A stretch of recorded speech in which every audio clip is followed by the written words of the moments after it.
मैंने आपको क्वेश्चन दिया था जिसमें आपने एक क्लास बनाई थी मैथ्स, ठीक है ना, और उसमें आपने एक फंक्शन लेना था डेफ इनपुट, और यहां पे लिखना था n1, एक लेना था variable is equal to int input enter first number, ये लिया। फिर था n2 is equal to int input enter second number. अब ये जो n1 n2 वेरिएबल्स है ये लोकल वेरिएबल है इनपुट फंक्शन के।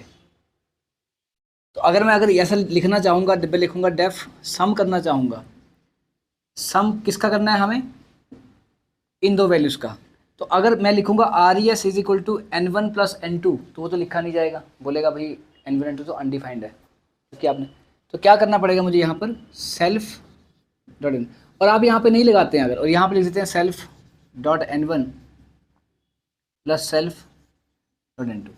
अब सेल्फ डॉट n1 और सेल्फ डॉट n2 ये बोल रहे क्लास वाले वेरिएबल ऐसे कहाँ दिए आपने, कहाँ उनको वैल्यू दी, और ये जो n2 वेरिएबल है ये तो लोकल है, ये वेरिएबल कोई और है, तो इसके अंदर तो वैल्यू गई नहीं, वैल्यू तो इस n2 के पास गई।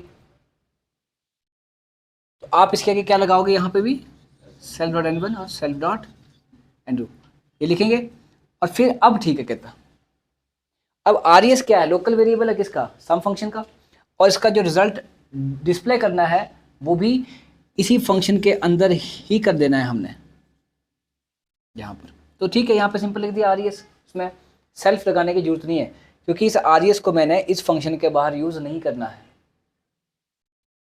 और ऐसे ही लिख लिया आगे डेफ सम के आगे क्या लिख लिया, सब्ट्रैक्ट सेल्फ, और लिख लिया R E S is equal to self dot n1 plus self dot n2, और यहाँ लिखा प्रिंट आर ई एस। अब ये जो आर ई एस है और ये आर ई एस है दोनों अलग अलग है, वो उसका अपना लोकल है, उसका अपना लोकल है। फिर मैंने किया यहाँ पर ऑब्जेक्ट बनाया, रेफरेंस लिया, जैसे मान लिख लिया यहाँ पे हमने इसके बिल्कुल पैरेलल यहाँ लिख लिया m is equal to math, और फिर हमने कॉल लगाई m डॉट सम। अगर हम m डॉट सम करके कॉल लगा लेंगे शिवांग तो क्या होगा, हम ऐसे कॉल लगाएंगे m डॉट सम करके तो क्या होगा,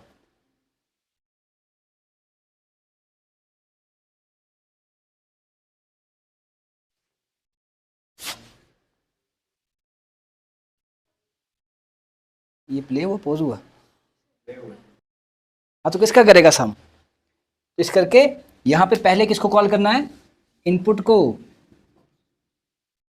और फिर कॉल करना है सम को।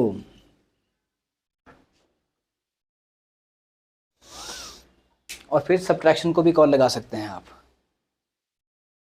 ये क्वेश्चन आपको दिया था, हाँ m डॉट सम, अब m डॉट सब आ जाएगा नीचे।